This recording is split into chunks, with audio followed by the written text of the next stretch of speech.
अब की बार 400 पार, अब की बार 400 पार। काहे की नारा तैयार बा ए चाचा ए चाची, हर हर योगी और घर घर योगी, बोला जय जय योगी।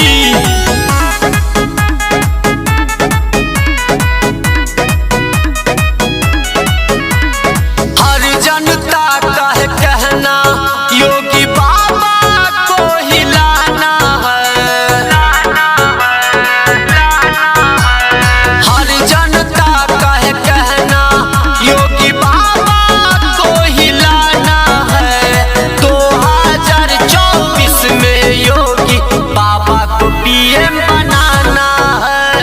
2024 में योगी बाबा को पीएम बनाना है।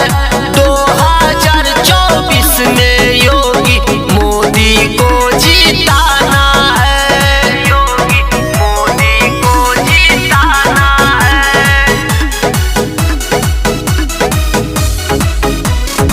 योगी मोदी को जिताना है।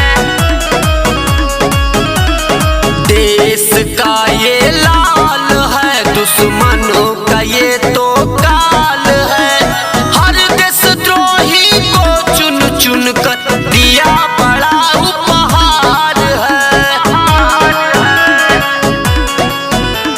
जड़ाना इसने लेट किया, फैसला इसने धड़ाधड़ लिया। जिसने कानून को तोड़ा उसको मट्टी में ये मिला दिया। हर जनता का है कहना योगी बाबा को हिलाना है। 2024 में योगी बाबा को पीएम बनाना है। 2024 में योगी मोदी को हिलाना है। हिलाना है। योगी मोदी को जिताना है।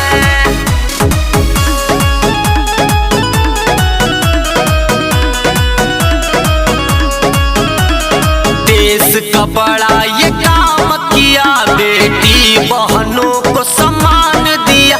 किसानों से जो वादा किया उसको भी इसने निभा दिया।